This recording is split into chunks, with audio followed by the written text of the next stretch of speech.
Hey, so I heard that you want to learn React. Me too, actually. I think we should do it together. But here's the twist. We're going to do it entirely from the documentation. Before we actually get started, we have to ask ourselves, why would we even want to learn React in the first place? Glad you asked. It's awesome. It's one of the most popular libraries out there, and it is a library. It's not a framework. That said, to use React, you have to know a little JavaScript and a little HTML. Well, you have to be familiar with both. Not a little, but you have to have a working understanding of both. React is made by Facebook. We call that Meta now for some reason, but Facebook. It is a flexible library. We can actually use this for some really cool stuff coming up in the future, like ReactNative. We can actually use this to make mobile apps on both Android and iOS, and web, naturally, that run natively in each of these devices here. We can also use Electron to build desktop applications.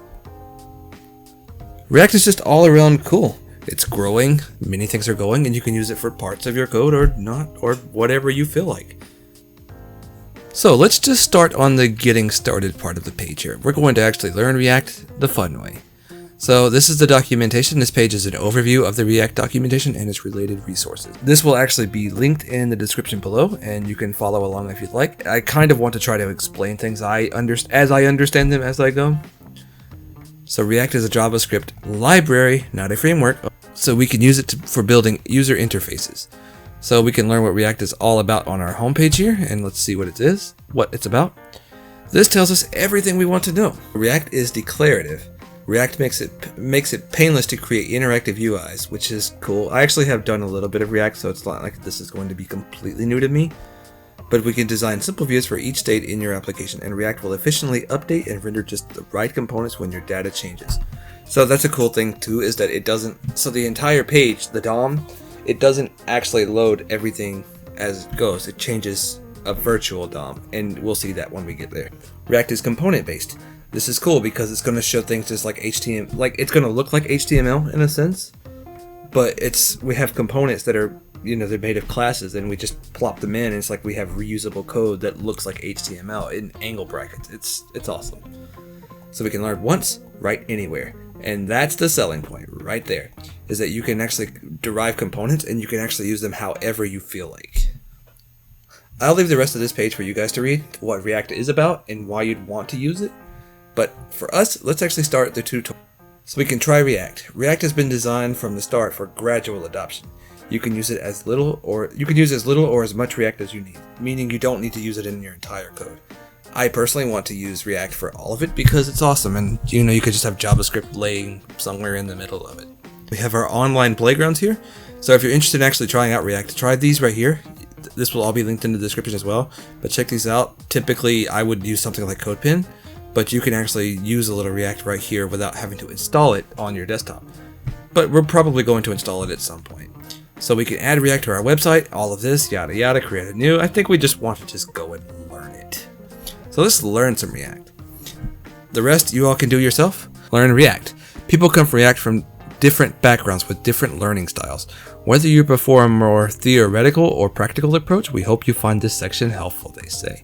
So learn by doing, or we can learn the concept step by step. I probably should do this, but I'm more of a let's do it kind of guy, and I'm gonna do it that way. We'll get to the tutorial here. So the intro to React.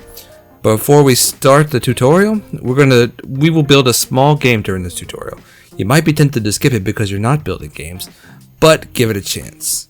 The techniques you learn in this tutorial are fundamental to building any React app, and mastering it will give you a deep understanding of React. We like it deep.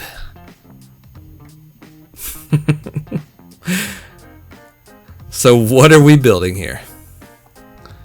In this tutorial, we'll show how to build an interactive tic-tac-toe game with React. You can see what we'll be building here, which is the final result. I'll leave that to you guys if you want to see what that's going to look like.